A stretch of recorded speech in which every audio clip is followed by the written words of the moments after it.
শুধু একবার কাউকে পাঠান, অনেক মানুষ এসব গুনাহ করা থেকে বেঁচে যাবে। একা আছেন, আল্লাহকে স্মরণ করুন। কষ্টে আছেন, মোহাম্মদ ও আলে মুহাম্মদের উপর দরুদ পড়ুন।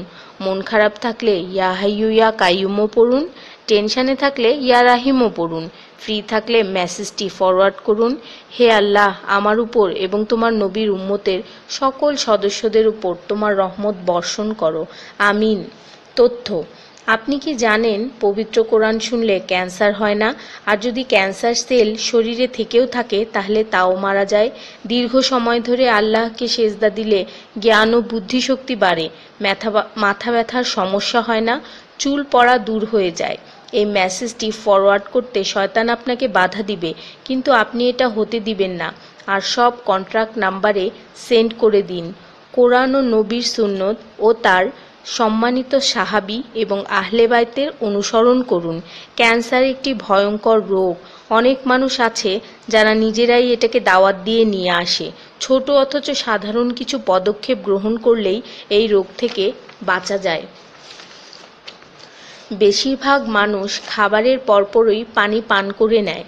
খাবারের পর পানি পান করলে রক্তে বিদ্যমান ক্যান্সারের জীবাণু থেকে তৈরি হওয়া ক্যান্সার সেলগুলোকে অক্সিজেন সরবরাহ করে। নবী পাক সাল্লাল্লাহু বলেছেন, খাবারের আগে পানি পান করা শেফা। খাবারের পরপরই পানি পান করা কলেরা রোগের কারণ। তাই সর্বোত্তম হলো খাবার শেষ করার কিছুক্ষণ পর পানি পান করা। তিনি আরও বলেছেন, 1 চিমটি লবণ খেয়ে খাবার শুরু করো আর 1 চিমটি লবণ দিয়ে খাবার শেষ করো। এ কথাগুলো তাদেরকেও জানিয়ে দিন যারা আপনার কাছে জীবনের চেয়েও প্রিয়। যদি কোনো ব্যক্তি ঘুমানোর সময় 21 বার বিসমিল্লাহির রহমানির রহিম পড়ে, আল্লাহ তখন ফেরেশতাদেরকে হুকুম দেন এই ব্যক্তির প্রতিটি নিঃশ্বাসের বদলে নেকি লেখা হোক। আপনার মোবাইলে যত নাম্বার সেভ করা আছে তাদের সবাইকে এটা ফরওয়ার্ড করুন, আর তখন দেখবেন কত মানুষ আপনার কারণে বিসমিল্লাহ পড়ছে। শেফা আর শেফা। রোজ একটা করে আপেল, নো ডক্টর। রোজ 4টা বাদাম, নো ক্যান্সার। রোজ একটা লেবু, নো ফ্যাট। রোজ 1 glass milk, no bones problem. রোজ 12 গ্লাস পানি, নো স্কিন প্রবলেম। রোজ 4টা খেজুর, নো উইকনেস। রোজ 5 ওয়াক্ত নামাজ, নো টেনশন।